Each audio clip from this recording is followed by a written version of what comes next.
Hi guys, welcome to Learn Automation Online. இந்த வீடியோவில் நம்ம பிளாக் பாக்ஸ் டெஸ்டிங்னா என்ன அப்படின்னு பார்க்க போகிறோம். ஒருவேளை நீங்கள் கம்ப்யூட்டர் சயின்ஸ் ஸ்டூடெண்ட்டாக இருந்தீங்கன்னா இந்த கேள்வியை கண்டிப்பாக கடந்து தான் வந்திருப்பீங்க. அண்ட் இது ஒரு முக்கியமான 2 மார்க்கோ 3 மார்க் கேள்வியாக இருந்திருக்கும். ஸோ இந்த பிளாக் பாக்ஸ் டெஸ்டிங்னா என்ன அப்படின்றத தெரிஞ்சுக்கிறதுக்கு முன்னாடி நம்ம வாழ்க்கையில் நம்ம பிளாக் பாக்ஸ் டெஸ்டிங் ஏதாவது பண்ணியிருக்கோமா ஏதோ ஒரு சமயத்தில் அப்படின்ற ஒரு கேள்வி உங்களுக்கு நீங்களே கேட்டுக்கிட்டிங்கன்னா 99% நம்ம அதை பண்ணியிருக்கோம். அண்ட் இன்ஃபேக்ட் 99% QA டீம் பண்ணுற எல்லா வேலையுமே பிளாக் பாக்ஸ் டெஸ்டிங்க்கு கீழே தான் வரும். டெக்னிக்கலாக போகிறதுக்கு முன்னாடி ஜென்ரலாக பேசுவோம்.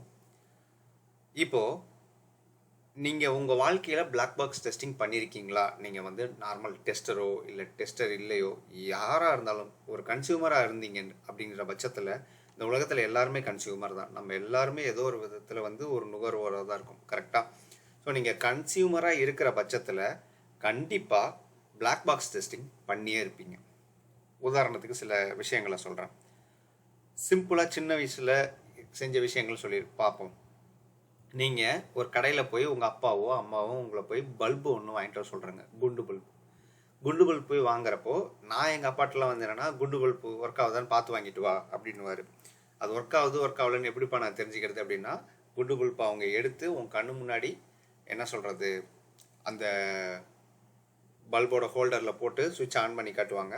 ஃபியூஸ் போயிருந்ததுன்னா எரியாது, ஃபியூஸ் போகல நல்ல பல்பு அப்படின்னா எரியும் அப்படின்னு சொல்லி அனுப்புவார்.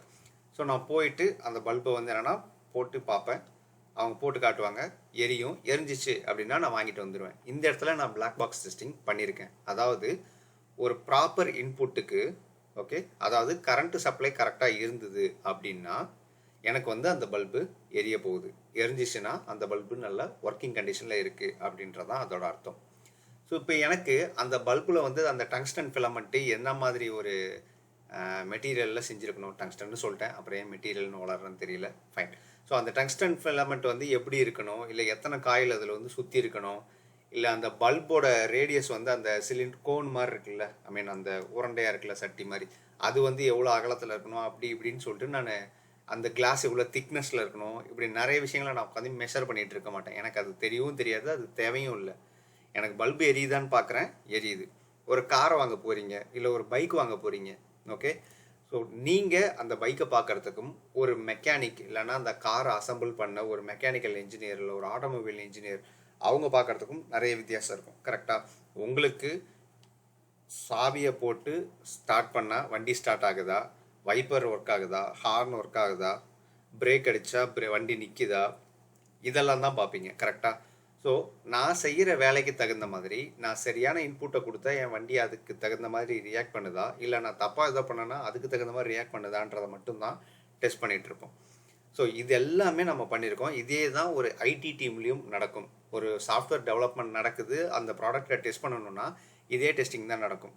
ஓகே, எல்லா சாஃப்ட்வேருமே ஏதாவது ஒரு சாஃப்ட்வேர் கோடுனால, ஒரு ப்ரோக்ராமிங் லாங்குவேஜ்னால தான் டெவலப் ஆகிருக்கும். கரெக்டாக? அந்த ப்ரோக்ராமிங் லாங்குவேஜை ஏதோ ஒரு ப்ரோக்ராமர் ஒரு டெவலப்பர் ஒர்க் பண்ணி ஒரு ப்ராடக்டை ரெடி பண்ணி கொடுத்துருப்பாங்க. ஒரு டெஸ்டிங் டீம் அந்த ப்ராடக்டை டெஸ்ட் பண்ண போகுது. ஸோ அந்த ப்ராடக்டை டெஸ்ட் பண்ணுற அந்த டீம், ஃபார் எக்ஸாம்பிள் இப்போது உங்களை நீங்கள் கூகுளில் ஒர்க் பண்ணுறீங்கன்னு வச்சுக்குவோம் ஒரு பேச்சுக்கு. ஸோ கூகுளில் நீங்கள் ஒர்க் பண்ணுறீங்க, சர்ச் இன்ஜின், அந்த சர்ச் இன்ஜின் ஒழுங்காக ஒர்க் ஆகுதா இல்லையா அப்படின்னு டெஸ்ட் பண்ண சொல்கிறாங்க உங்களை. நீங்கள் என்ன பண்ணுவீங்க அப்படின்னா, அந்த சர்ச் இன்ஜினில் சர்ச் டேர்ம் ஏதோ கொடுத்து சர்ச் ரிசல்ட்ஸ் வருதா அப்படிங்கிறத டெஸ்ட் பண்ணிகிட்டு இருப்பீங்க. கரெக்டாக? அந்த சர்ச் இன்ஜினுக்கு என்ன ப்ரோக்ராமிங் லாங்குவேஜில் கோட் எழுதுனான்னு கேளு அந்த டெவலப்பர்கிட்ட. அதில் இஃப் கண்டிஷன்லாம் கரெக்டாக போட்டிருக்கானா, எல்லா இஃப்க்கும் ப்ராப்பராக எல்ஸ் இருக்கா, இல்லை எல்லாத்துமே ட்ரை கேஷ்குள்ளே என்க்ளோஸ் பண்ணியிருக்காங்களா அப்படின்ற மாதிரி அந்த கோடு ஸ்டாண்டர்டெல்லாம் உட்காந்து மெஷர் பண்ணிக்கிட்டு இருக்க மாட்டோம். கரெக்டாக? சொல்லப்போனால் அந்த கோடு நம்ம கண்ணுக்கே தெரியாது. அந்த கோடை கொடுத்துருக்கவே மாட்டாங்க நம்மள்கிட்ட. நம்மக்கிட்ட டெஸ்டிங் டீமுக்கு ஃபைனல் ப்ராடக்ட்டு தான் வரும். ஓகே, அந்த ப்ராடக்ட்டு கன்ஸ்ட்ரக்ட் பண்ணப்பட்ட அந்த கோடு நம்ம கைக்கு கிடைக்காது. புரியுதா? ஸோ பிளாக் பாக்ஸ் அப்படிங்கிறது என்ன அப்படின்னா இதைத்தான் அவங்க சொல்கிறாங்க. பிளாக் பாக்ஸுன்றது, ஒன் நோட்டில் ஓப்பன் பண்ணி காட்டிடுறேன். என்னோடய ட்ராயிங் நான் முன்ன சொன்ன மாதிரி மட்டமாக தான் இருக்கும், ப்ளீஸ் அட்ஜஸ்ட். ஒரு சாஃப்ட்வேர் உங்கள்கிட்ட வருது, அந்த சாஃப்ட்வேர் எல்லாமே ஏதோ ஒரு கோடில் தான் எழுதியிருப்பாங்க. ஓகேவா? ஸோ அந்த கோடு உங்களுக்கு என்னன்னே தெரியாது. இது ஹிடன் போர்ஷன்.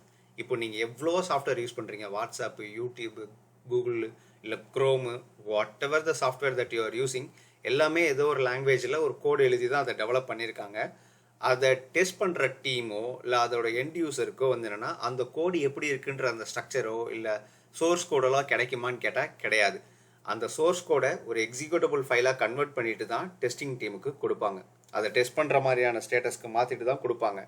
ஸோ இப்போது அந்த டெஸ்ட் பண்ணுற டீமுக்கு அது ஆக்சுவலாக எதால் வடிவமைக்கப்பட்டுச்சோ அந்த கோடு உள்ளே என்ன இருக்குன்றதே தெரியாது அவங்களுக்கு.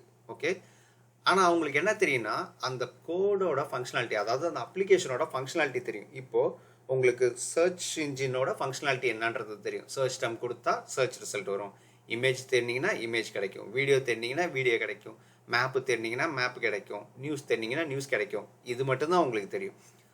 ஒரு டெஸ்டருக்கு எண்ட் யூசர் மாதிரி, அதாவது கஸ்டமர் எந்த மாதிரியான விஷயத்தெல்லாம் தேடுவாங்க, எதை கொடுத்தா கஸ்டமருக்கு என்ன கிடைக்கும் அப்படிங்கிற விஷயம் மட்டும்தான் தெரியும். ஸோ அந்த எண்ட் யூசர் பர்ஸ்பெக்டிவ்லேருந்து கிடைக்கிற ரெக்குயர்மெண்ட்டை வச்சுக்கிட்டு ஆஸ் அ டெஸ்டர், ஒரு டெஸ்டர் வந்து என்ன பண்ணுவார்னா அவர் டெஸ்ட் பண்ணுறதுக்குன்னு ஒரு இன்புட்டை கொடுப்பாரு. அவர் எக்ஸ்பெக்ட் பண்ண அவுட்புட்டு வருதான்னு பார்ப்பார். பாசிட்டிவாக ஒரு இன்புட்டை கொடுத்து அதுக்கு பாசிட்டிவான ரிசல்ட் வருதா அப்படின்னு பார்ப்பார். அதே மாதிரி நெகட்டிவாக ஒரு இன்புட்டு கொடுத்து அதுக்கு எக்ஸ்பெக்ட் பண்ண மாதிரி நெகட்டிவ் ரிசல்ட் வருதா அப்படின்னு சொல்லி பார்ப்பார். ஸோ அவருக்கு என்ன இன்புட்டை கொடுக்க போகிறோம், என்ன வேலையை செய்ய போகிறோம், அதுக்கு எந்த மாதிரியான ரிசல்ட் கிடைக்கணும் அப்படிங்கிறது மட்டும்தான் தெரியுமே தவிர இந்த அப்ளிகேஷனுக்குள்ளே இருக்கிற கோடு எப்படி வேலை செய்ய போகுது அப்படிங்கிறது தேவையில்லை, அது தெரியவும் தெரியாது. ஸோ உள்ளே இருக்கிற அந்த ஆக்சுவல் கோர், நீங்கள் ஒரு காரை ஓட்ட போகிறீங்கன்னா அந்த காருக்கு பெட்ரோலை போட்டு வண்டியை சாவியை போட்டு ஸ்டார்ட் பண்ணி ஓட்டினீங்கன்னா வண்டி ஓடும் அப்படிங்கிறது மட்டும்தான் உங்களுக்கு தெரியும். கரெக்டாக அதுக்குள்ளே அந்த இன்ஜினில் வந்து என்ன மாதிரியான இன்ஜினு, எத்தனை சிலிண்டர் இருக்குது, எவ்வளோ வேகமாக வந்து என்னென்னா ஒரு செகண்டுக்கு வந்து அந்த சிலிண்டர் வந்து ஆக்ட் பண்ணுது, ஃபியூலை வந்து பம்ப் பண்ணுது, இப்படிங்கிற எந்த விஷயமும் நமக்கு தெரியவே தெரியாது, நம்ம அதை தெரிஞ்சுக்கவும் போகிறதில்ல. ஸோ உள்ளே இருக்கிற இம்ப்ளிமெண்டேஷன் லாஜிக்கு எப்படி அப்படிங்கிறத ரொம்ப ஆராயாமல் அது ஆராய முடியவும் முடியாது. ஓகே, ஸோ அந்த இம்ப்ளிமெண்டேஷன் லாஜிக் தெரியாமல் ப்ராடக்ட் இப்படி தான் ஒர்க் ஆகுன்ற அந்த ரெக்குயர்மெண்ட்டுக்கு ஒரு இன்புட்டை கொடுத்து அதுக்கான அவுட்புட் வருதான்னு டெஸ்ட் பண்ணுறதுக்கு பேர் தான் பிளாக் பாக்ஸ் டெஸ்டிங். இது கிளியராக இருக்கா? ஸோ இந்த இடத்துல நமக்கு தெரியாமல் இருக்கிறது என்னென்னா அந்த அப்ளிகேஷன் எப்படி இம்ப்ளிமெண்ட் ஆச்சு அப்படிங்கிற அந்த actual logic. Okay fine. So இந்த பிளாக் பாக்ஸ் டெஸ்டிங் நம்ம ஐடி டீமில் பண்ணுற எல்லாமே வந்து என்னென்னா பிளாக் பாக்ஸ் டெஸ்டிங்காக தான் இருக்கும். சரியா? ஸோ இந்த பிளாக் பாக்ஸ் டெஸ்டிங்னா என்ன அப்படிங்கிறது தான் இப்போ டீட்டெயில்டாக பேசணும். ஸோ எப்படி பிளாக் பாக்ஸ் டெஸ்டிங் பண்ணுறது அப்படிங்கிறது நெக்ஸ்ட் கொஷின். ஸோ ஒரு ப்ராசஸை நீங்கள் ஆரம்பிக்கிறதுக்குன்னு நிறைய ஸ்டெப்ஸ் இருக்கும். கரெக்டாக எந்த ஒரு ப்ராசஸ்க்குமே அடுத்தடுத்து இதெல்லாம் பண்ணணும் அப்படின்ட்டு. இப்போது உங்களுக்கு அந்த அப்ளிகேஷன் எப்படி வடிவமைக்கப்பட்டிருக்குன்ற அந்த ஸ்ட்ரக்சரு, அந்த கோடு உங்களுக்கு தெரியாதுன்னு சொல்லியாச்சு. அப்போது என்ன உங்களுக்கு தெரிஞ்சிருக்கணும், அந்த அப்ளிகேஷன் எப்படி ஒர்க் ஆகணும், இல்லை அந்த அப்ளிகேஷனோட நேச்சர் என்ன அப்படிங்கிறது எல்லாமே தெரிஞ்சிருக்கணும். இப்போ நான் இதை பேசும்போதே நீங்கள் என்னென்னா அந்த அஜைல் டுட்டோரியல் நம்ம பார்த்தோம்ல, அஜைல், ஜீரா, இதெல்லாமே அப்படியே ரிலேட் பண்ணிக்கிட்டே வந்தீங்கன்னா ரொம்பவே ஈஸியாக இருக்கும். ஸோ ஃபஸ்ட்டு எடுத்த உடனே அந்த டீம் வந்து டெவலப் பண்ண போகிற ப்ராடக்டை பற்றி டிஸ்கஸ் பண்ண போகிறாங்க. அந்த ப்ராடக்ட் ஓனர் வந்து இந்த ப்ராடக்ட் என்னவா மாதிரி இருக்கும் அப்படின்னு அதை எக்ஸ்பிளைன் பண்ணுறதுக்கு ஒவ்வொன்றுத்தையும் யூசர் ஸ்டோரி பாயிண்ட் ஆஃப் வியூவில் தான் எக்ஸ்பிளைன் பண்ணுவார். ஸோ அந்த யூசர் ஸ்டோரின்றது எண்ட் யூசரோட பர்ஸ்பெக்டிவ்லேருந்து வர வேண்டியது. இப்போ வாட்ஸ்அப்புக்கு நான் ஒரு யூசர் ஸ்டோரி எழுதுகிறேன் அப்படின்னா as a user I should be able to put status அப்படின்ற மாதிரி ஒரு நான் யூசர் ஸ்டோரி எழுதுகிறேன் அப்படின்னா அப்போது அந்த டெஸ்டருக்கும் அந்த டெவலப்மெண்ட் டீமுக்கு என்னென்னா ஓகே ஒரு ஃபங்க்ஷனாலிட்டி வேணும், இவங்களுக்கு வந்து ஸ்டேட்டஸ் வைக்கிற மாதிரி வேணும் அப்படின்னு சொல்லி டெவலப்பர் அதுக்கு இம்ப்ளிமெண்டேஷன் லாஜிக் யோசிப்பார். டெஸ்டர் எப்படி யோசிப்பார் அப்படின்னா எனக்கு வந்து ஸ்டேட்டஸுக்கு நான் வந்து இமேஜை வைக்க முடியுதான்னு பார்க்குறேன். இமேஜை வந்து என்னென்னா நான் சப்போஸ் ரொம்ப அக்செப்ட் பண்ணுறதோட ஒரு பெரிய சைஸில் வச்சா எப்படி வருது, இல்லை ரொம்ப குட்டியான ஒரு இமேஜ் வச்சா எப்படி வருது, இந்த மாதிரி டிஃப்ரெண்ட் பெர்மிட்டேஷன் காம்பினேஷனில் அவர் ஒரு லாஜிக்கெல்லாம் யோசிச்சுக்கிட்டு இருப்பார். ஸோ எண்ட் யூசரோட பெர்ஸ்பெக்டிவில் இருந்து அவங்களுக்கு என்ன தேவைப்படும், இதுக்கு என்னென்னலாம் நான் இன்புட்டாக கொடுக்கலாம், எந்தெந்த அவுட்புட்டெல்லாம் நான் எக்ஸ்பெக்ட் பண்ணலாம் அப்படிங்கிற அந்த ஃபங்க்ஷனாலிட்டியை அண்டர்ஸ்டாண்ட் பண்ணுறது ஒரு முதல் அண்ட் முக்கியமான விஷயம் பிளாக் பாக்ஸ் டெஸ்டிங் பண்ணுறதுக்கு. இது எப்போ நடக்கும் அப்படின்னா நீங்கள் உங்கள் ப்ராடக்ட் ஓனர்கிட்ட பேசும்போதே உங்களுக்கு வந்து என்னென்னா பழைய வாட்டர்ஃபால் மாடல்லாம் என்னென்னா சாஃப்ட்வேர் ரெக்குயர்மெண்ட் ஸ்பெசிஃபிகேஷன் ஒரு டாக்குமெண்ட் சொல்லுவாங்க, எஸ்ஆர்எஸ் அப்படின்னு சொல்லிட்டு ஒரு டாக்குமெண்ட்டை பற்றி பேசுவாங்க. ஸோ இப்போலாம் அந்த மாதிரி எஸ்ஆர்எஸ் அப்படிங்கிற அந்த டாக்குமெண்ட்லாம் யாரும் மெயின்டைன் பண்ணிகிட்டு இருக்கிறதெல்லாம் கிடையாது. நம்ம அஜைல்னு பேசுகிறப்போ டாக்குமெண்டேஷனை எலிமினேட் பண்ணிட்டு தான் வந்துட்டு இருக்கோம், அதாவது தேவையில்லாத டாக்குமெண்ட்லாம். ஸோ எல்லாமே நமக்கு வந்து என்னென்னா யூசர் ஸ்டோரியாக தான் இருக்கும். நமக்கு அஜைலை பற்றி பேசும்போது நீங்கள் சப்போஸ் மற்ற யூடியூப் டியூட்டோரியல்ஸை ஃபாலோ பண்ணுறீங்கன்னா பெரும்பாலும் நான் பார்த்த வரைக்கும் எஸ்ஆர்எஸ் வச்சு தான் பேசிகிட்டு இருக்காங்க.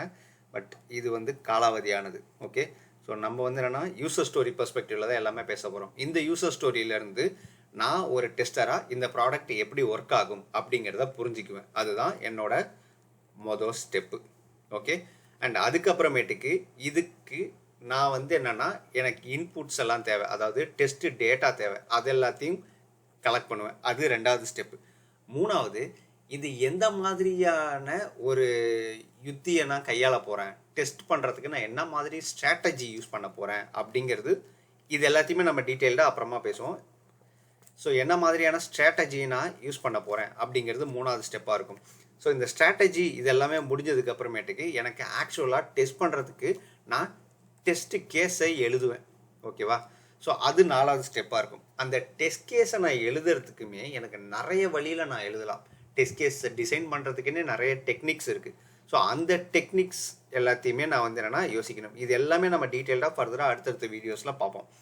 ஸோ இதெல்லாம் முடிச்சதுக்கப்புறமேட்டுக்கு நான் டெஸ்ட் கேஸை எழுதிட்டு, இதுதான் ஆக்சுவலாக முதல்ல வரணும், டெஸ்ட் கேஸ் டிசைன் டெக்னிக்ஸு. அதுக்கப்புறமேட்டுக்கு தான் டெஸ்ட் கேஸ் வரும்.